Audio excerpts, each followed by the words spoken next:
ओम गुरु ब्रह्मा गुरु विष्णु गुरुदेवो महेश्वरा गुरु साक्षात् परब्रह्म तस्मै श्री गुरुवे नमः।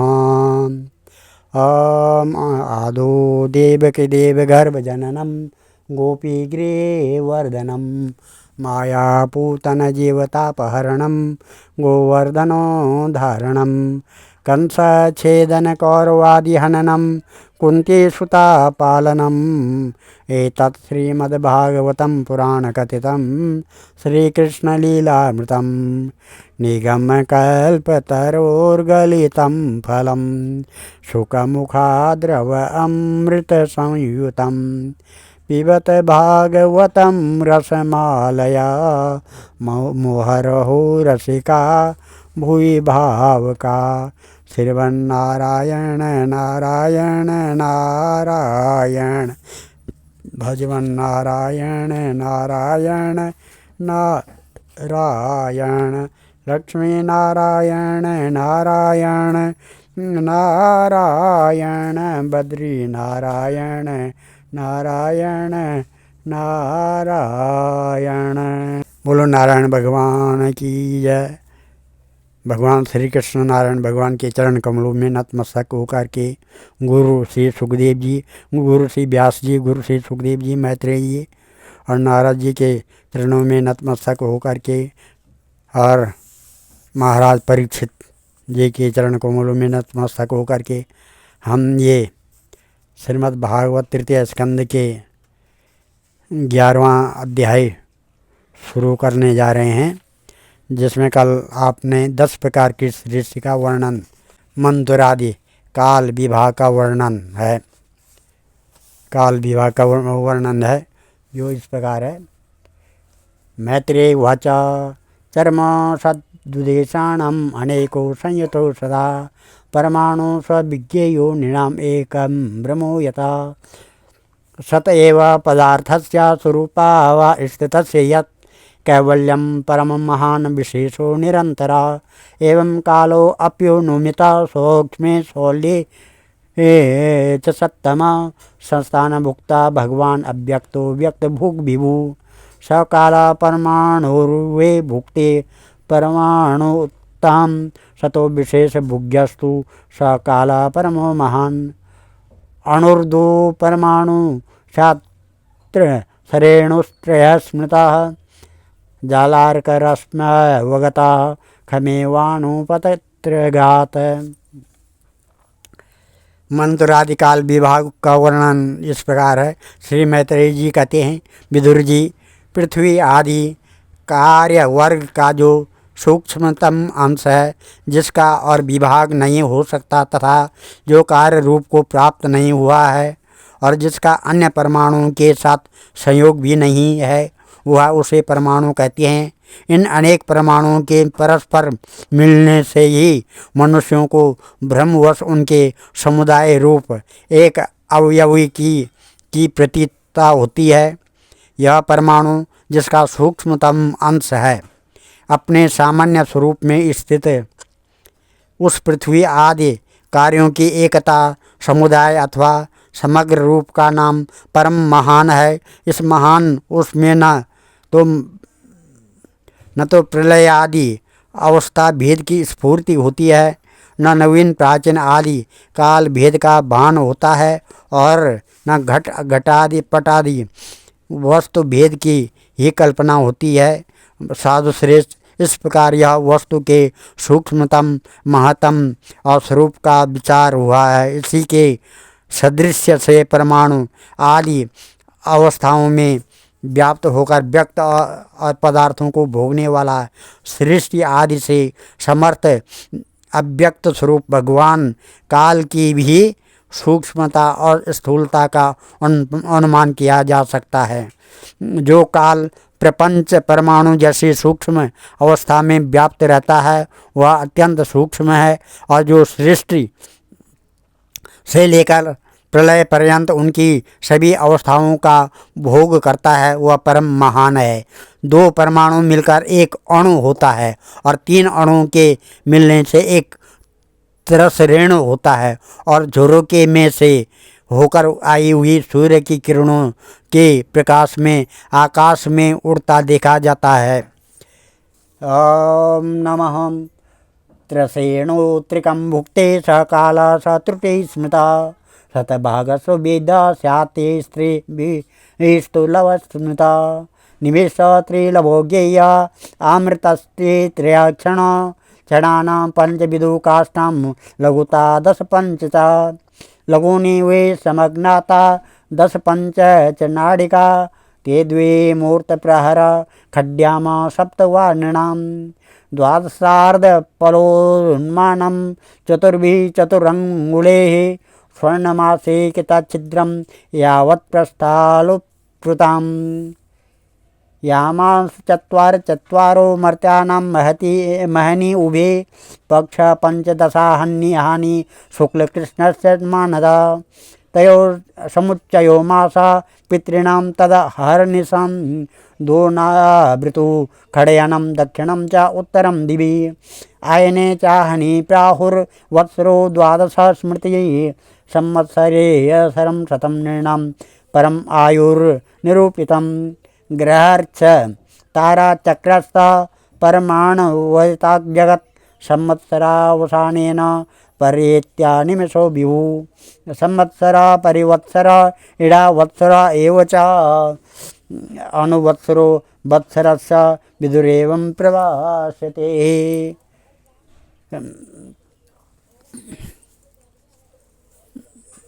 इस प्रकार से ऐसे 3 तरस ऋणों को पार करने में सूर्य को कितना समय लगता है उसे त्रुटि कहते हैं।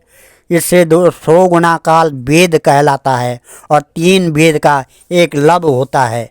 3 लब का एक निमेष और 3 निमेष को के एक क्षण कहते हैं। 5 क्षण की एक काष्ठा होती है और 15 काष्ठा का एक लघु और 15 लघु की एक नाड़िका दंड कही जाती है। 2 नाड़िका का एक मुहूर्त होता है और दिन के घटने बढ़ने के अनुसार दिन एवं रात्रि की दोनों संधियों के 2 मुहूर्तों को छोड़कर 6 या 7 नाड़िका का एक प्रहर होता है। यह याम कहलाता है। जो मनुष्य दिन या रात को चौथा भाग होता है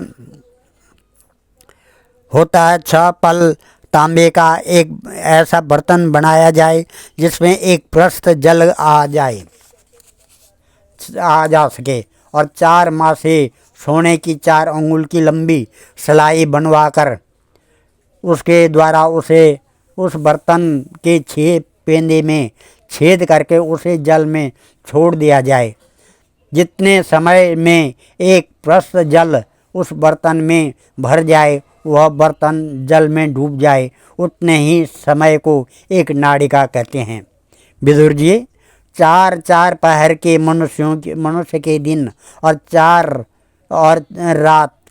पहर का रात होते हैं और 15 दिन रात का एक पक्ष होता है और शुक्ल और कृष्ण भेद से 2 प्रकार के पक्ष माने गए हैं। इन दोनों पक्षों को मिलाकर 1 महीना होता है जो पितरों का 1 दिन रात है। 2 मास का 1 ऋतु और 6 मास का 1 अयन होता है। उत्तरायण या दक्षिणायन, जिसको अयन दक्षिणायन या उत्तरायण भेद से 2 प्रकार का है। ये दोनों अयन मिलकर देवताओं के 1 दिन रात होते हैं। देवताओं का एक रात उत्तरायण दक्षिणायन और 1 रात 1 दिन उत्तरायण तथा मनुष्य लोक में ये वर्ष या 12 मास कहे जाते हैं। ऐसे 100 वर्ष की मनुष्य की परम आयु बताई गई है। चंद्रमा आदि ग्रह अश्विनी आदि नक्षत्र और समस्त तारा मंडल के अधिष्ठाता काल स्वरूप भगवान सूर्य परमाणु से लेकर संवत्सर पर्यंत काल में 12 राशि रूप संपूर्ण भुवन कोश की निरंतर परिक्रमा किया करते हैं। सूर्य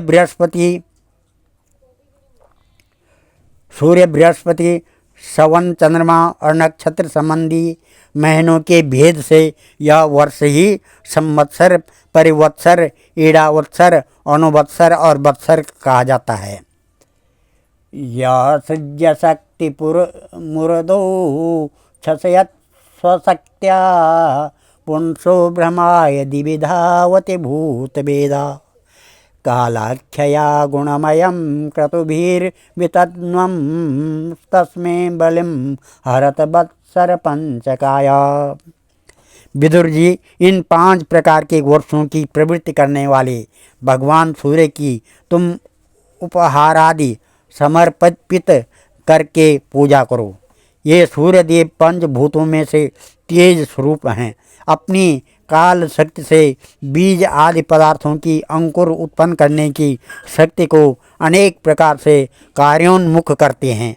ये पुरुषों की मोह निवृत्ति के लिए उनकी आयु का क्षय करते हुए आकाश में विचरते रहते हैं तथा यही सकाम पुरुषों को यज्ञ आदि कर्मों से प्राप्त होने वाले स्वर्ग आदि मंगलमय फलों का विस्तार करते हैं। विद्रोवाच पितृदेव मनुष्याणाम् आयु परमिदं स्मृतं परेषां गतिमाचक्ष्वा येषु कल्पाद् बहिर्विदः भगवान वेद कालस्य गतिं भगवतो ननु विश्वं विचक्षते धीरा योगरादेन चक्षुषा। विदुर जी ने कहा, मुनिवर, आपने देवता पितर और मनुष्यों की परम आयु का वर्णन तो किया। अब जो सनकादि ज्ञानी मुनिजन त्रिलोकी से बाहर कल्प से भी अधिक काल तक रहने वाले हैं, उनकी भी आयु का वर्णन कीजिए। आप भगवान काल की गति भली भांति जानते हैं, क्योंकि ज्ञानी लोग अपनी योग सिद्धि दिव्य दृष्टि से सारे संसार को देख लेते हैं। मैत्रेय वाचा, मैत्रेय जी कहते हैं, कृतं त्रेता द्वापरं च कलिष्यति चतुर्युगं दिव्ये 12 वीरवर्षे सावधानं निरूपितं चत्वारि त्रीणि द्वे चैकं कृतादिषु यथा क्रमं सांख्यतानि सहस्राणि द्विगुणानि शतानि च संध्यासयो अंतरेण या काल शतसंख्ययो तमेवाहुर्युगं तज्ज्ञा यत्र धर्मो विधीयते धर्मचतुष्पानं मनुजान् कृते समनुवर्तते स एवानु ये स्वधर्मेण व्यतिपादेन वर्धता त्रिलोक्या युगसहस्रं वैरा ब्राह्मणो दिनं तावत्तेव निशातात यन्निमीलति विश्वसिक निशावसान आरब्ध लोककल्पो अनुवर्तते यावद्दिनं भगवतो मनून् भुञ्जा चतुर्दशं स्वं समकालं मनुर्भुक्त्वे साधिकं हेक सप्ततिं मनोन्तरेषु मनवस्त्रं वश्यं ऋषया पुरुषुरा भवन्ति चैव युगत्पत्सेरेषा चानु ये च तान् एष दैनन्दिनो सर्गो ब्रह्मस्त्रैलोक्यवर्तन तिर्यंग नृपति देवानां संभवो यतकर्मभिः मंतरेषु भगवान् बिभ्रत् सत्वं स्वमूर्तिभिः मन्वादिभिरदं विश्वं मवत्योदितपौरुषा तमो मात्राम् उपादाय प्रतिसरुद्ध विक्रम कालेनानुगता शेषा आस्ते तुष्णिं दिनाते।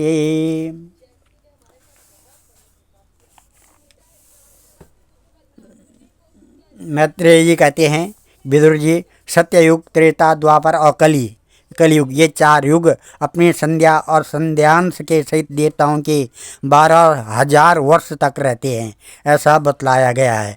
इन सत्यादि चारों युगों में क्रमशः 4, 3 और 2 एक सहस्र दिव्य वर्ष होते हैं। प्रत्येक में जितने 1000 वर्ष होते हैं उससे दुगने 100 वर्ष उनकी संध्या और संध्या के अंशों में होते हैं। युग की आदि में संध्या होती है और अंत में संध्यांश। इनकी वर्ष गणना सैकड़ों संख्या में बतलाई गई है। इनके बीच का जो काल होता है उसी को कालवेताओं ने युग कहा है। प्रत्येक युग में एक एक विशेष धर्म का विधान पाया जाता है। सतयुग के मनुष्यों में धर्म अपने चारों चरणों में रहता है। फिर अन्य युगों में अधर्म की वृद्धि होने से उसका एक एक चरण क्षीण हो जाता है।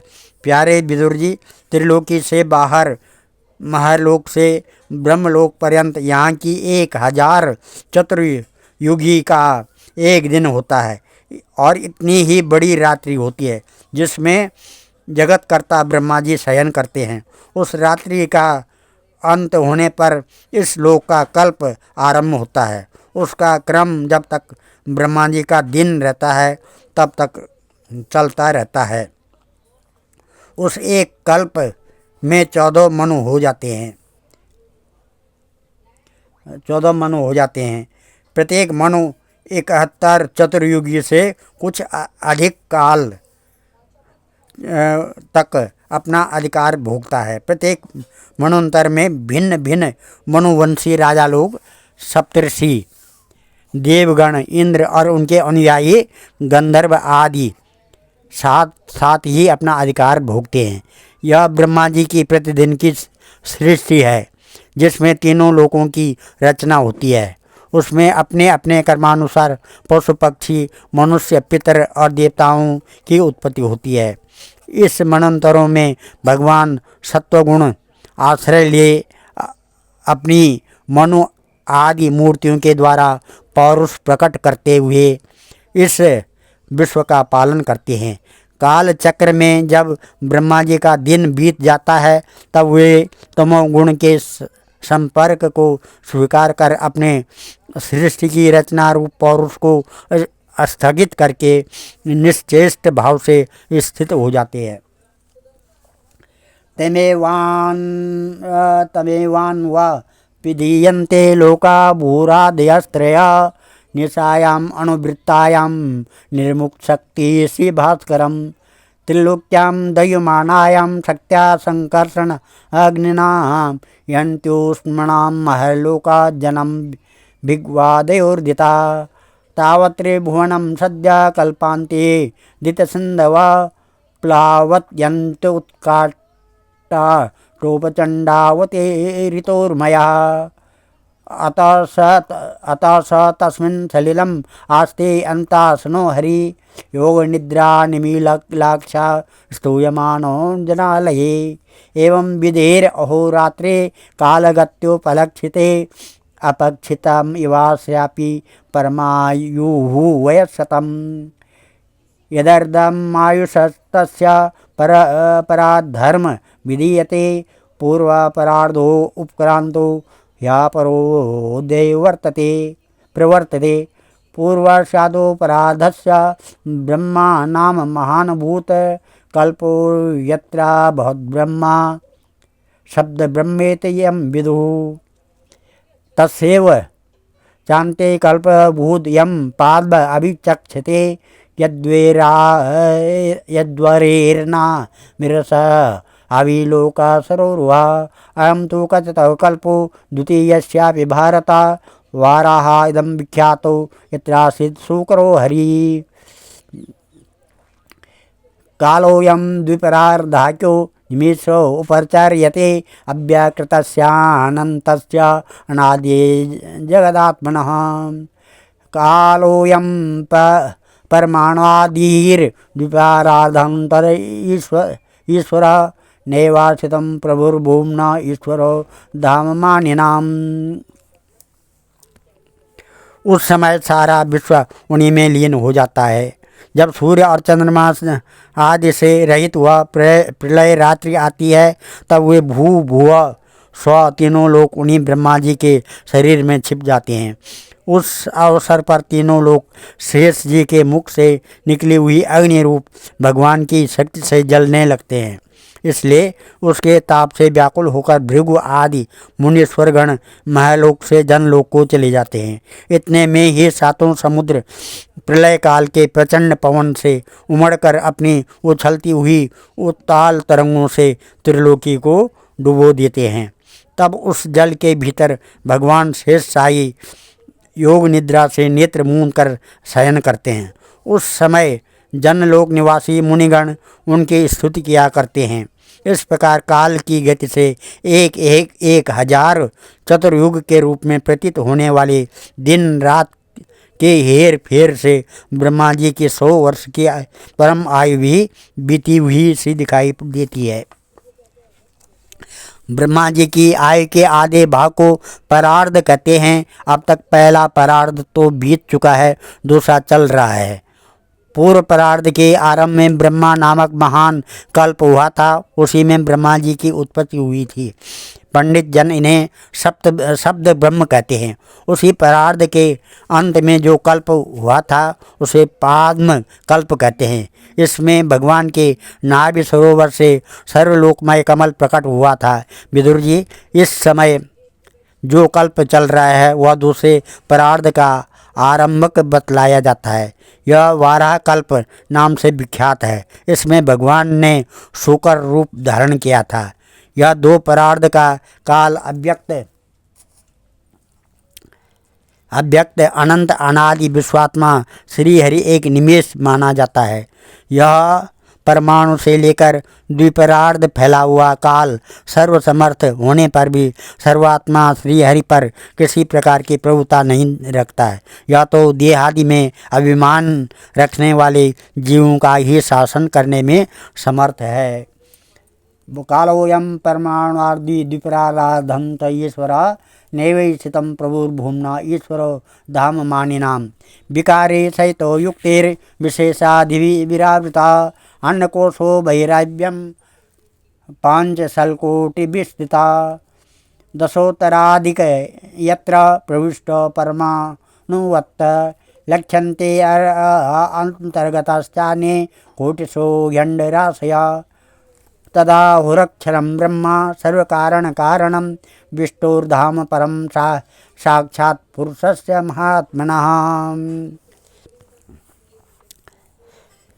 प्रकृति, महत्वता, अहंकार और पंच तन्मात्रा, इन 8 प्रकृतियों के सहित 10 इंद्रियां, मन और पंचभूत, इन 16 विकारों से मिलकर बना हुआ है।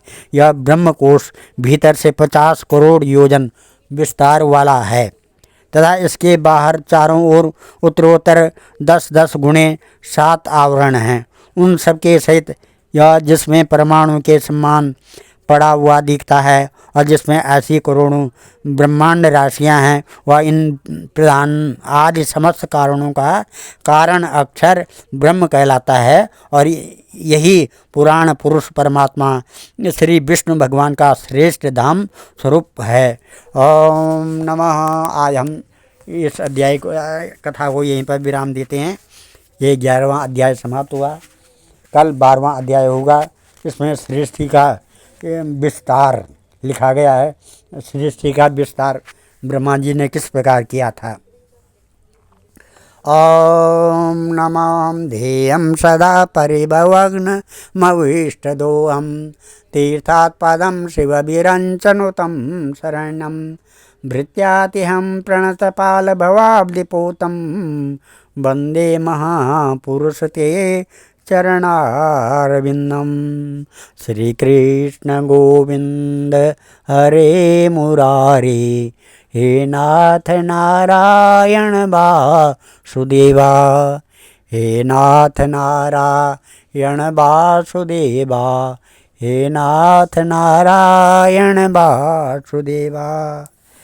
ओम मंगलम भगवान विष्णु मंगलम गरुड़ध्वजा मंगलम पुंडरीकाक्ष मंगलाय तनोहरि मंगलम भगवान शंभु मंगलम वृषभध्वजा मंगलम पार्वतीनाथ मंगलाय शिव शंकरा। सर्वमंगल मांगल्ये शिवे सर्वार्थ साधिके शरणे त्र्यंबके गौरी नारायणी नमस्तुते। अन्नपूर्णे सदा पूर्णे शंकर प्राण वल्लभे ज्ञान सौभाग्य सिद्ध्यार्थम भिक्षां देहि पार्वती। सर्वे भवन्तु सुखिनः, सर्वे सन्तु निरामया, सर्वे भद्राणि पश्यन्तु, मां कश्चित् दुःखभाग् भवेत्। धन्यवाद।